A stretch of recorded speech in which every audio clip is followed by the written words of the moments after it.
ইলিয়াস মজুমদার কায়োপ্র্যাকটিক। কি নাম আপনার? মাসুদ সাহেব। উনি এখন থেকে কত বছর আগে? 1 বছর 1 মাস। 1 বছর 1 মাস আগে একটা হুন্ডা অ্যাক্সিডেন্ট হয় নাকি? কার অ্যাক্সিডেন্ট হয়। কার অ্যাক্সিডেন্টের কারণে ওনার সার্ভাইকাল প্রবলেম হয়, ওনার মেরুদণ্ডে সমস্যা হয়। হওয়ার কারণে উনি প্রায় কোমায় ছিলেন নাকি? কথা বলতে পারেন নাই বা কিছু মানুষজন ছিলেন নাই তো? হ্যাঁ, কোমায় ছিল। কতদিন ছিলেন কোমায়?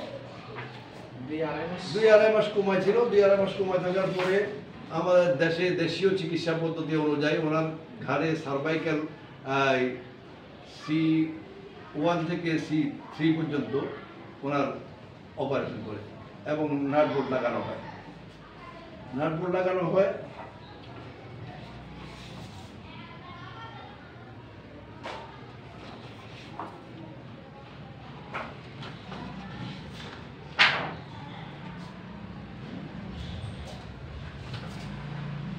এই যে নাট বোল্ট লাগানো হয়, এই নাট বোল্ট লাগানো এবং এই প্লেটটা লাগানোর কারণে ওনার হাত কাজ করে না এবং পা কাজ করে না। এবং পায়খানা প্রস্রাব ঠিক আছে? ঠিক আছে। পায়খানা প্রস্রাবের ব্যাগ হলে বলতে পারেন? জি জি। আচ্ছা, পায়খানা প্রস্রাবের ব্যাগ এখন বলতে পারে, কিন্তু এখন দেখা যায় ওনার লাম্বার প্রবলেম। অপরদিকে দেখা যায় হিপ জয়েন্ট খারাপ। তো আমরা এই অবস্থায় আজকে উনি আমাদের এখানে আসেন।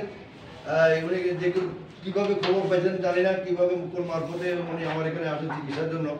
আমরা বলেছি ওনাকে যে আমরা আপনাকে পূর্ণাঙ্গ সুস্থ করার গ্যারান্টি দিতে পারি না। কেন? এখানে নাট বোল্ট করা আছে, এখানে ঘাড়ে নাট বোল্ট করা আছে এবং প্লেট লাগানো আছে। এখান থেকে যে নার্ভ পুনার ধ্বংস হয়েছে সেই নার্ভ পুনাকে পুনরুদ্ধার করা সম্ভব নয়। অপরদিকে আমরা বলেছি যে 5-7 দিন চিকিৎসা নেওয়া, যদি উনি ওনার উন্নতি 2% দেখে তাইলে ওনাকে চিকিৎসা আমরা কন্টিনিউ করবো বা উনি কন্টিনিউ করবে, আর না হলে আমরা ওনাকে ছেড়ে দেব।